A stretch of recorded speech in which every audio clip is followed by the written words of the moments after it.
So my primary school friends, they were reading like what, this Enid Blyton, Roald Dahl, and I'm reading by this book by this venerable Dr. K. Sri Dhammananda. I'm one of the youngest Buddhist monk in Singapore. Ask me anything.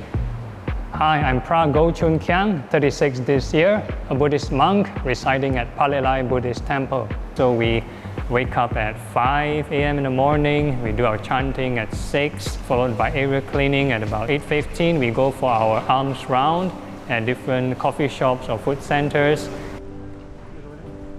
The alms round is actually a pre-Buddhist practice. In Singapore, the Buddhist community, it's a variety, it's a mix. So it's very uncommon for the other traditional monastics to go for these alms rounds. Only in Palelai temple, we do this alms round every day.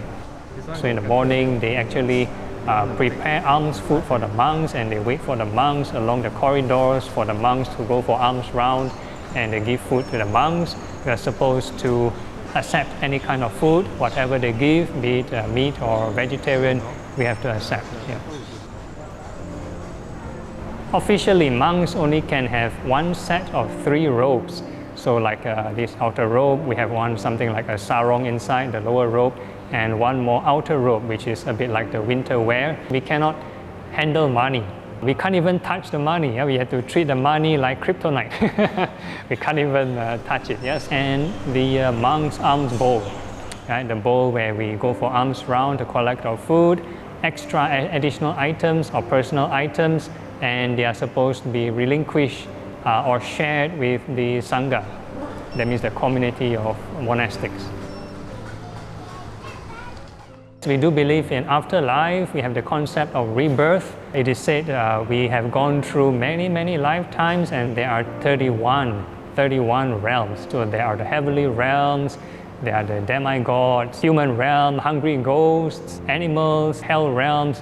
So these realms of existence is a bit like snakes and ladders. So we go up and down all the time depending on our deeds. So the Buddhist ideal is to escape, to win this game, to get out of these snakes and ladders. Probably when I was in kindergarten, my parents went through like a separation, and my dad became very religious at that point of time, and he picked up lots of Buddhist free distribution books. So in primary school, we have this reading period where we're supposed to find a storybook and probably like read for half an hour or something. I used to not to have storybooks, so I have to borrow from him and spend that reading period in primary school reading Buddhist books. So my primary school friends, they were reading like what, this Enid Blyton, Roald Dahl, and I'm reading by this book by this venerable Dr. K. Sri Dhammananda. So I have no idea what I'm reading. Along the way, I get to appreciate some of the philosophy,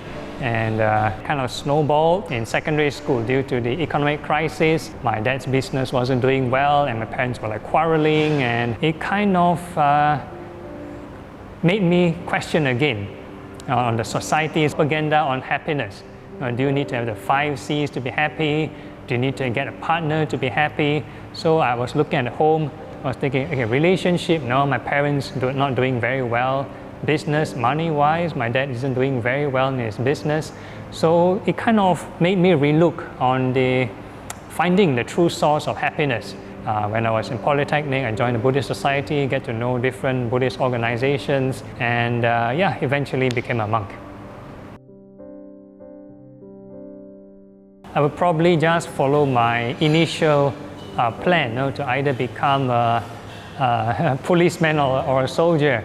That was my initial kind of agreement to my mom, especially when she tried to stop me from being a monk. So I had to come up with like a secondary kind of occupational plan for her, make her happy. So my mom is a very interesting case. She's more like a free thinker. The moment when I want to become a monk, she's like very resistant, right from when I was very young, when I was primary school, all the way to my national service. One day, we brought up this conversation, and she agreed, and was so surprised. Why she suddenly agreed? And she told me she went to a Taoist temple to seek for this fortune teller, and the fortune teller said, yeah, go ahead, let your child become a monk. And she agreed to that. She accepted that. There is this misconception, especially in the Chinese drama films, where they show people being ordained and become monastic, cut off all family ties, break off relationships and hide in the forest and become a monk. So no. Being a monastic, yes, we have certain kind of seclusion, certain kind of rules or restrictions, but the temple is still open to public. My parents still can come and visit. Nirvana, yeah, is to free oneself from greed and anger. The mind is so contented, it's not shaken by the vicissitudes of life. Certain pain, we get affected, we get moved, we get grumpy, or there's certain pleasure that we get happy about it. So the mind's always shaken. The spiritual path is finding another kind of happiness that is not dependent on greed. So if a person can find inner happiness free from greed and anger, so their mind should be very peaceful. So that is, that's the ideal goal. Yeah. By whatever setbacks in life, you can always think positive. You don't have to turn to the dark side. Yeah, you don't have to turn to maybe crime or something bad. So think positive, and whatever you do, keep training the mind to think positive.